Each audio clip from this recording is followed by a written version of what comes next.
بسم اللہ الرحمن الرحیم۔ السلام علیکم ورحمۃ اللہ تعالی وبرکاتہ۔ دوستو، میں امید کرتا ہوں آپ تمام تر حضرات خیر و عافیت سے ہوں گے اور آپ پر اللہ رب العزت کا احسان عظیم ہوگا۔ صلاۃ و سلام ہو سرکار دو عالم صلی اللہ تعالی علیہ وسلم پر، اور صلاۃ و سلام ہو آپ کی آل پاک پر۔ دوستوں، اگر آپ اپنی زندگی میں پریشان حال ہیں، پریشانیوں میں گھرے ہوئے ہیں، تکلیفوں میں، مصیبتوں میں گھرے ہوئے ہیں، کاروبار میں برکت نہیں ہو رہی ہے، غربت کی وجہ سے پریشان حال ہیں، تنگی کی وجہ سے پریشان ہیں، غریبی کی وجہ سے پریشان ہیں، کاروبار کرتے ہیں لیکن اس میں برکت نہیں ہوتی، پیسہ پاس تو آتا ہے لیکن پیسہ پاس رک نہیں پاتا، گھر میں آئے دن جھگڑے ہوتے رہتے ہیں، کوئی نہ کوئی بیمار ہوتا رہتا ہے، ڈاکٹروں کی دوائی کھاتے ہیں لیکن فائدہ حاصل نہیں ہوتا، قرضہ ہو گیا، قرضے پہ قرضہ بڑھتا رہتا ہے لیکن کاروبار میں برکت نہیں ہو رہی ہے، رزق میں برکت نہیں ہو رہی۔ دوستوں، اگر آپ کسی بھی پریشانی میں گرفتار ہیں، کسی بھی بیماری میں، کسی بھی مصیبت میں گرفتار ہیں، تو آپ کو پریشان ہونے کی ضرورت نہیں ہے، کیونکہ اگر آپ پریشانی میں گرفتار ہیں تو آج کی اس ویڈیو میں جو ہم نے اللہ کے کلام قرآن مجید کی جس سورت کی تلاوت کی ہے، اس کو ہر روز آپ سن لیا کریں۔ انشاءاللہ تعالی اس سورت کی برکت سے اللہ تعالی آپ کی پریشانیوں کو دور فرما دے گا، آپ کی مصیبتوں کو ختم کر دے گا، آپ کی تکلیفوں کو دور فرما دے گا۔ آپ پر قرضہ ہو گیا تو آپ اس کو پڑھا کریں۔ اگر آپ کو پڑھنا نہیں آتا تو کم از کم ہر روز صبح کے وقت اس کو سن لیا کریں۔ اس کو سننے سے آپ کی تمام تر بیماریاں ختم ہو جائیں گی، آپ کی تمام مصیبتیں دور ہو جائیں گی، آپ کے بگڑے ہوئے کام بن جائیں گے، آپ کے کاروبار میں برکت ہوگی، رزق میں برکت ہوگی، آپ ہر بیماری سے شفا پا جائیں گے۔ دوستو، قرآن مجید تو وہ کتاب ہے جس کو پڑھنا بھی عبادت، سننا بھی عبادت، دیکھنا بھی عبادت، چھونا بھی عبادت، تو آپ کم از کم اس کو سن کر اس کی برکتیں حاصل کر لیا کریں۔ دوستوں، میری آواز تو کچھ اتنی خاص نہیں ہے، لیکن آپ آواز کو نہ دیکھیں، یہ دیکھیں کہ پڑھا کیا جا رہا ہے۔ میں دل کی گہرائیوں سے اس کو پڑھ رہا ہوں، آپ بھی دل سے اس کو سنیں۔ اعوذ باللہ من الشیطان الرجیم، بسم اللہ الرحمن الرحیم، والنجم اذا ہوا ما ضل صاحبكم وما غوى وما ينطق عن الهوى إن هو إلا وحي يوحى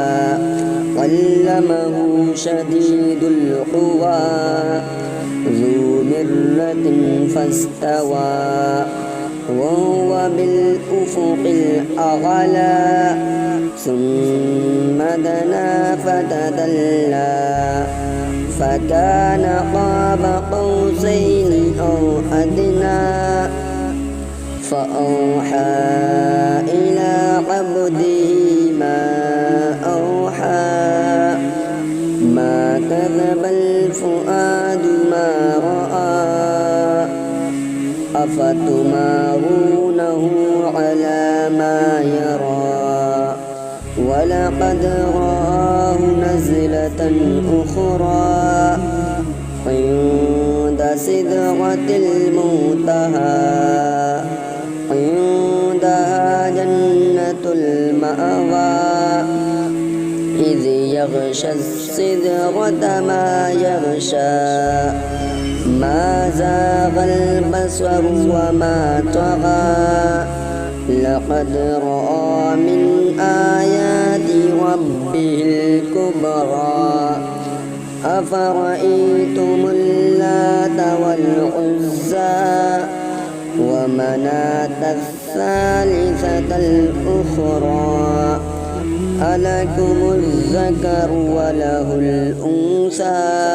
تلك إذا قسمة ضيزى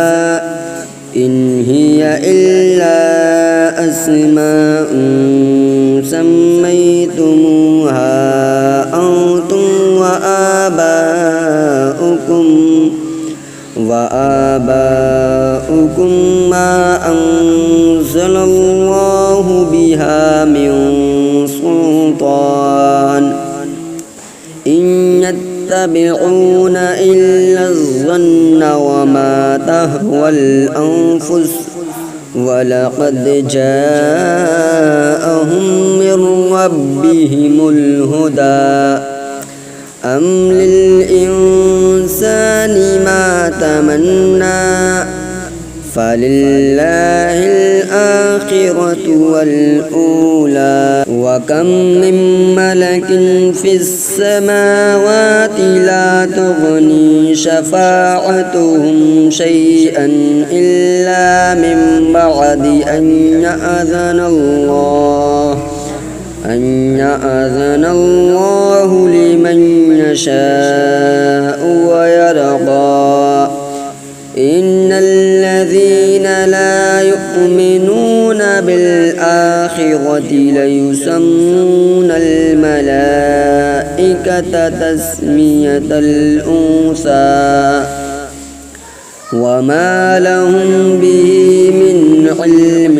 إن يتبعون إلا الظن وإن الظن لا يغني من الحق شيئا فأعرض عمن تولى عن ذكرنا ولم يرد إلا الحياة الدنيا ذلك مبلغهم من العلم إن ربك هو أعلم بمن ضل عن سبيله وهو أعلم بمن اهتدى ولله ما في السماوات وما في الأرض ليجزي الذين أساءوا بما عملوا ويجزي الذين أحسنوا بالحسنى الذين يجتنبون كبائر الإثم والفواحش إلا اللمم إن ربك واسع المغفرة هو أعلم بكم إذ أنشأكم من الأرض وإذ أنتم أجنة في بطون أمهاتكم فلا تزكوا أنفسكم هو أعلم بمن اتقى أفرأيت الذي تولى وأعطى قليلا وأكدى أعنده علم الغيب فهو يرى أم لم ينبأ بما في صحف موسى وإبراهيم الذي وفى ألا تزر وازرة وزر أخرى وأن ليس للإنسان إلا ما سعى وأن سعيه سوف يرى ثم يجزاه الجزاء الأوفى وأن إلى ربك المنتهى وأنه هو أضحك وأبكى وأنه هو أمات وأحيا وأنه خلق الزوجين الذكر والأنثى من نطفة إذا تمنى وأن عليه النشأة الأخرى وأنه هو أغنى وأقنى وأنه هو رب الشعرى وأنه أهلك عادا الأولى وثمود فما أبقى وقوم نوح من قبل إنهم كانوا هم أظلم وأطغى والمؤتفكة أهوى فغشاها ما غشا فبأي آلاء ربك تتمارى هذا نذير من النذر الأولى أزفت الآزفة ليس لها من دون الله كاشفة أفمن هذا الحديث تعجبون وتضحكون ولا تبكون وأنتم سامدون